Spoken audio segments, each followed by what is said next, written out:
let's talk about wheel spacers. They increase track width and also offer brake and suspension clearance. When installed properly, they can be a cost-effective way to drastically increase the look of your Porsche without spending a fortune on a new set of lower offset wheels. I'm Damien with Pelican Parts, and today I'm going to show you how to measure and install wheel spacers and the appropriate wheel hardware using Rennline's hub-centric spacers and lug stud conversion kit.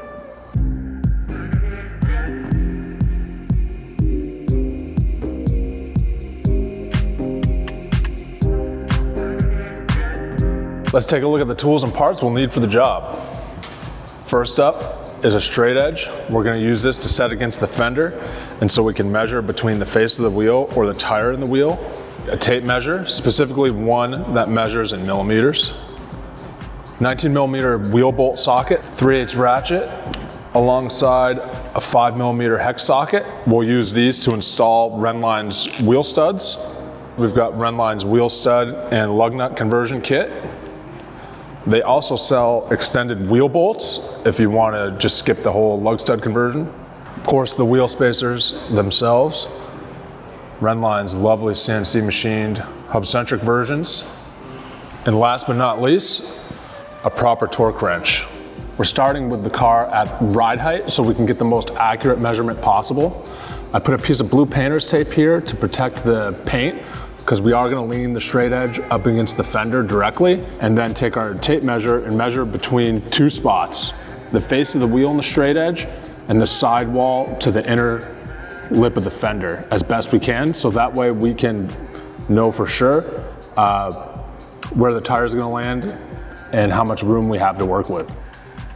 So we've got the straight edge up against the wheel itself and the fender, and we'll just take a measurement from the wheel. Looks like we're around 32, 33 millimeters, which is plenty. And you can see that tire clearance isn't really going to be an issue, but we'll just measure here as well. Let me get my hand out of the way here. And we're coming up around 30 millimeters.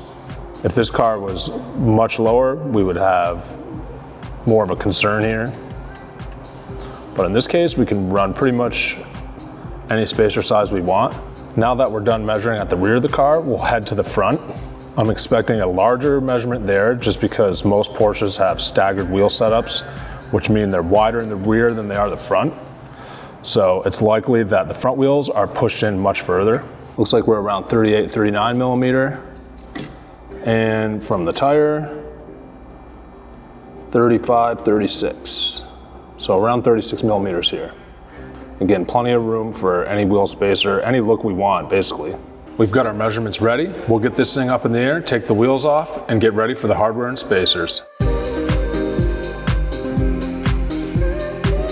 Now that we have our wheel spacers picked out, it's time to move on to the hardware. We're opting to use Rennline's extended lug stud with open-ended lug nut. This is a full conversion kit that comes in different lengths depending on the size wheel spacers you're using. This is going to make changing wheels a hell of a lot easier since you won't have to worry about the wheel falling off when you pull the lug nuts off. Regardless of the wheel hardware you choose, you do need proper thread engagement. A rule of thumb is the diameter of the fastener in thread engagement. For example, Porsche uses M14 by 1.5 lug bolts, M14 being 14 millimeter diameter. So we want at least 14 millimeters of thread engagement. Since we're using Rennline's 45 millimeter lug studs, you can see if we add 15 millimeter spacer size to the 30 millimeters we took off the factory hardware, that sets us right about 45 millimeters, which is perfect.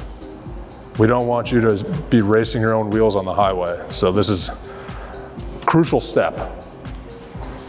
The lug studs install pretty easily.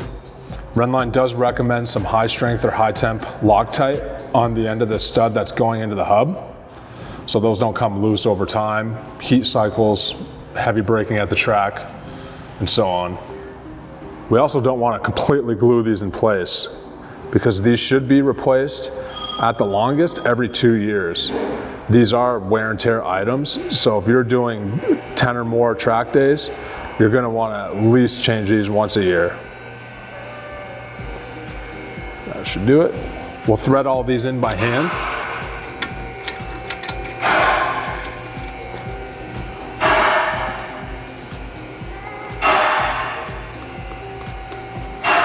Just adding a little dab of that Loctite on each stud.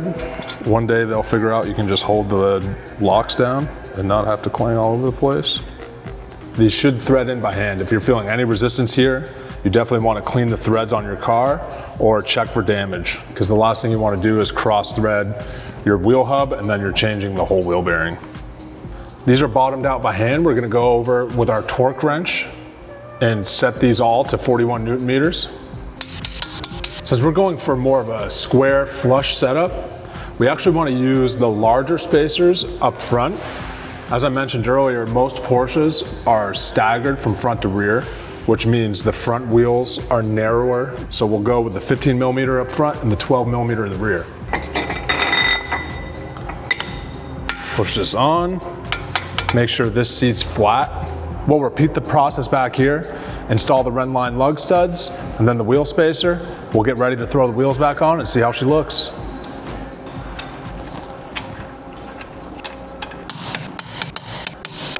We've got Rennline's 12 millimeter hub-centric spacer here. The only difference between the 15 millimeter is the hub-centric part.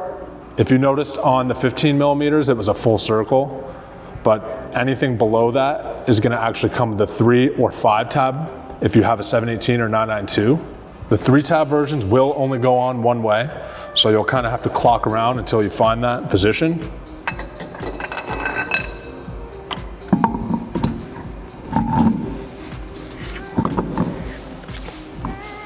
Nice. Now you can see you don't have to worry about the wheel falling on you. Now that we have the lug studs installed, come in here with our open-ended lug nut. Get this together.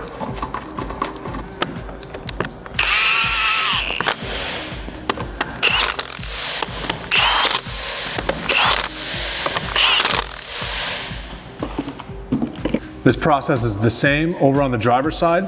So we'll get those lug studs and wheel spacers on, set this thing back down, do our final wheel torque, and then for the fun part, see how it looks.